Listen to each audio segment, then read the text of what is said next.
Jadi Undang-Undang Nomor 22 Tahun 2001 ini kali kedua mengalami revisi secara hukum. Nah,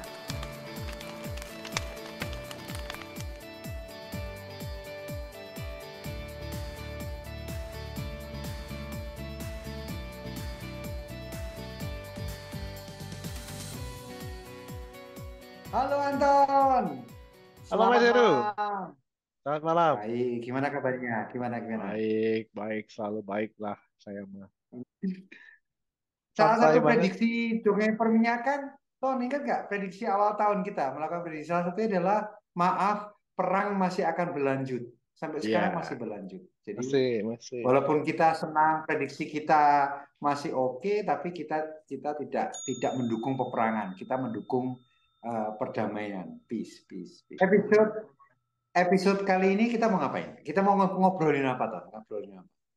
Kayaknya kita seru tuh ngomongin tentang apa yang terjadi di Indonesia secara hukum.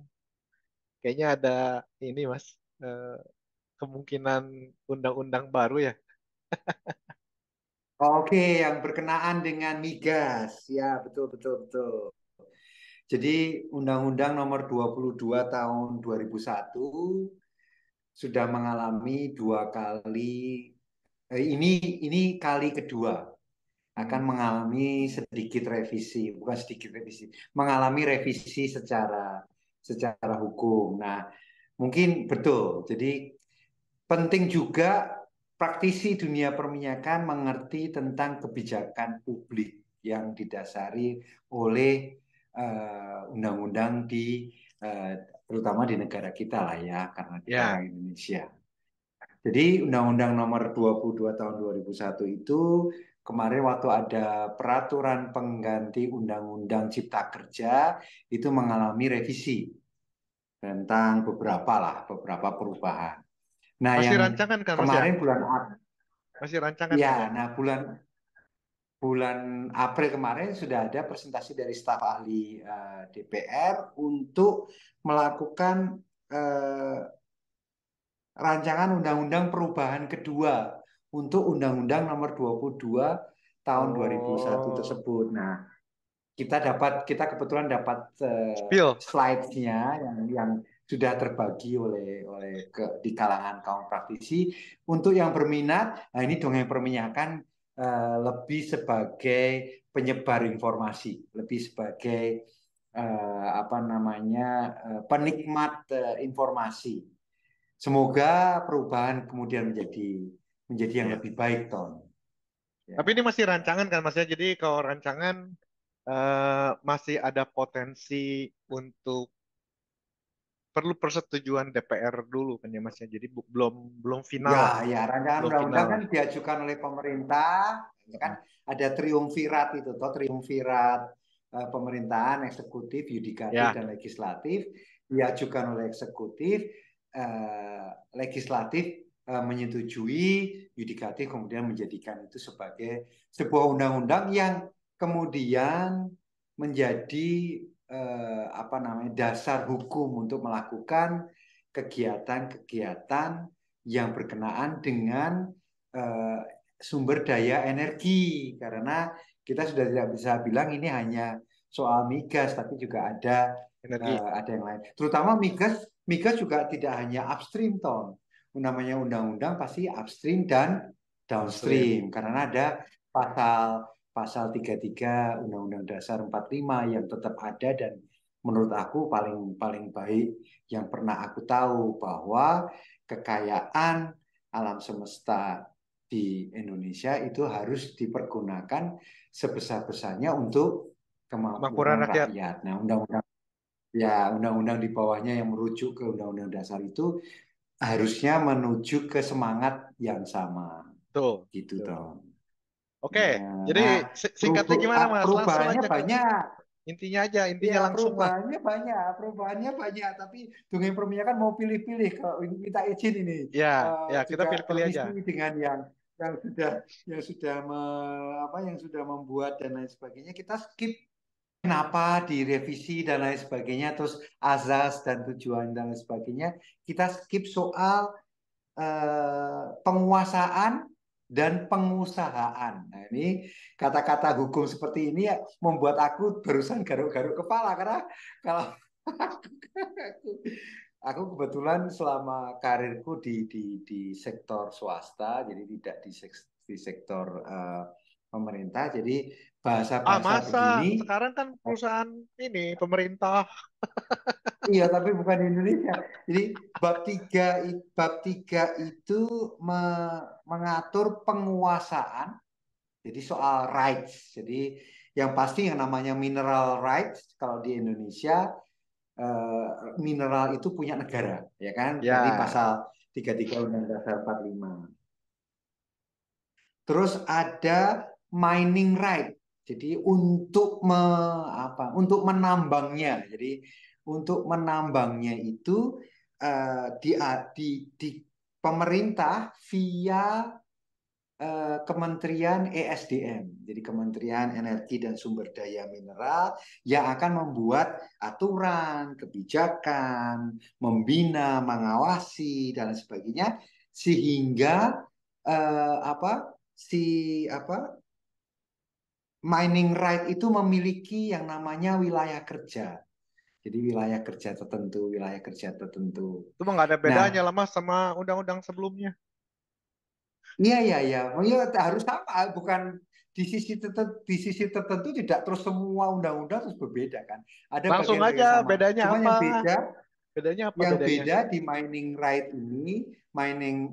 right ini, jadi pemerintah, Kementerian ESDM, ada yang namanya ada lembaga baru namanya BUK Migas. Nah, apa tuh? Nah, BUK Migas ini itu mempunyai, jadi merupakan lembaga yang mengatur mining, yang bukan mengatur, menjalankan mining right tadi, hak untuk menambang, yang kemudian bisa diberikan ke baik badan usaha yang bentuknya tetap maupun badan usaha lain yang bentuknya disetujui untuk memiliki kontrak kerjasama dengan BUK tadi.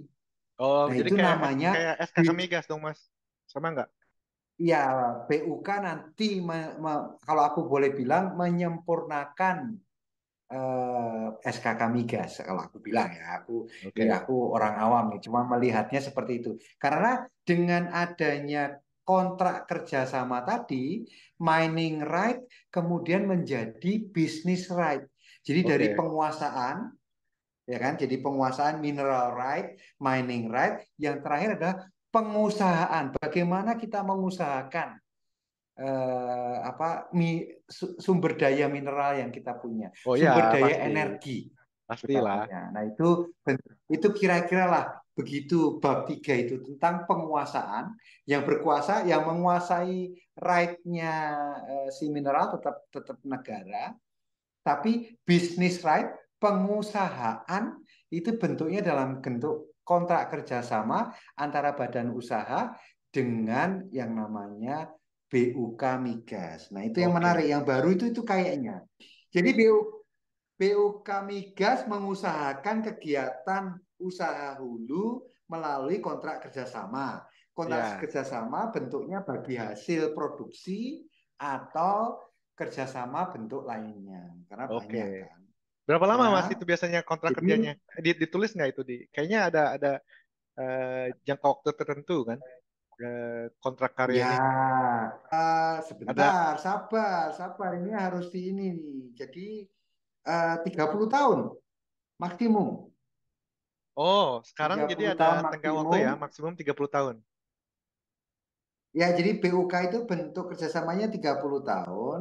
5 tahun sebelum itu berakhir, sudah harus ada diskusi apakah dilanjutkan atau dikembalikan wilayah kerja tadi. Hmm. Dikembalikan dari istilah wilayah kerja, dikembalikan ke pemerintah. Kalaupun diperpanjang, maksimum hanya 20 tahun. Nah, ini yang menarik itu. Oh, Jadi nanti jadi teman-teman perpanjangan dari pertama SKK, 20 tahun. setiap kali perpanjangan boleh. Enggak, maksudnya pertama 30, Boleh. kedua Pertama kontrak pertama 30. 30, perpanjangan pertama 20. Ah, Terus ternyata Perpanjangan 20. cadangannya masih banyak nih. Kita perpanjang lagi boleh nggak? Boleh aja aku rasa ya. Pusing juga nih ininya nih apa namanya istilahnya ini ya istilahnya ini. Tapi I- Ini gua something yang something yang interogasi, ini gua interogasi macam Mas Heru ahlinya aja ya. iya. Jadi apa namanya yang mau kita sampaikan di yang ini adalah bahwa bahwa sekarang lagi digodok adanya sebuah badan usaha kegiatan, badan usaha khusus energi minyak dan gas bumi, namanya BUK, yang dilandasi oleh undang-undang ini, Ton, undang-undang Oh, ya, ya, ya. energi. Bagus dong. Kalau Kalau SKK migas itu kalau perpres, ini kan perpres. satuan kerja khusus task force lah kalau Ya, bahasa presiden, Inggrisnya perpres kan? berdasarkan perpres dan peraturan presiden pengganti undang-undang. Kemudian juga ada Oke. peraturan menteri di bawahnya. Jadi I kalau see. sampai jadi eh enggak deh, Iya, hanya peraturan presiden dan peraturan menteri, bukan peraturan iya, presiden iya. pengganti undang-undang. Itu beda lagi. Tapi peraturan presiden. Jadi kalau kemudian BUK itu berdasarkan undang-undang, lapor ke presiden directly via Kementerian ISDM, ISDM. menurut aku akan lebih hopefully akan Sip. lebih bagus Wah, ya. keren tuh, Mas. Mantap. Kita tunggu persetujuan Komisi 7 ya.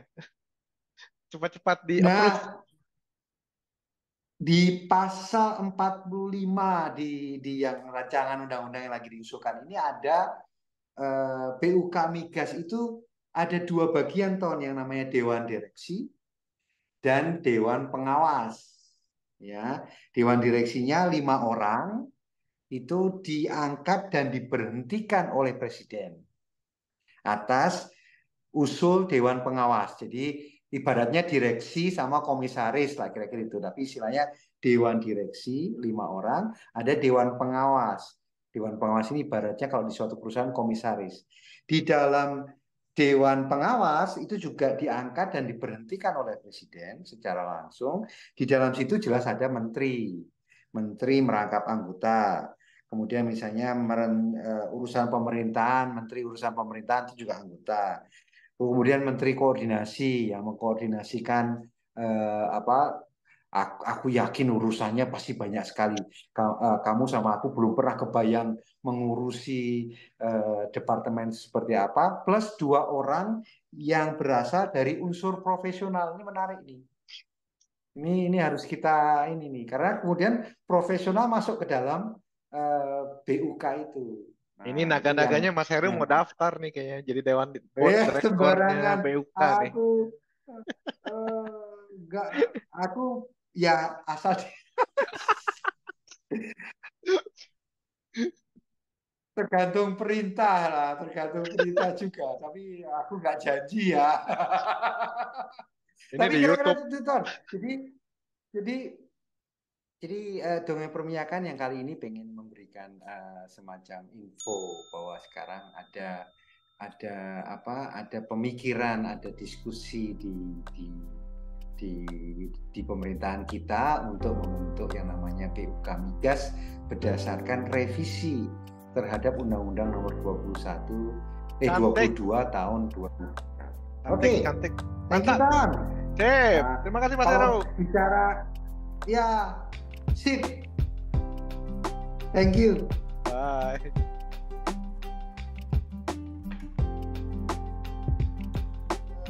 Apa istilah BUK Migas itu harus diketahui dulu. Badi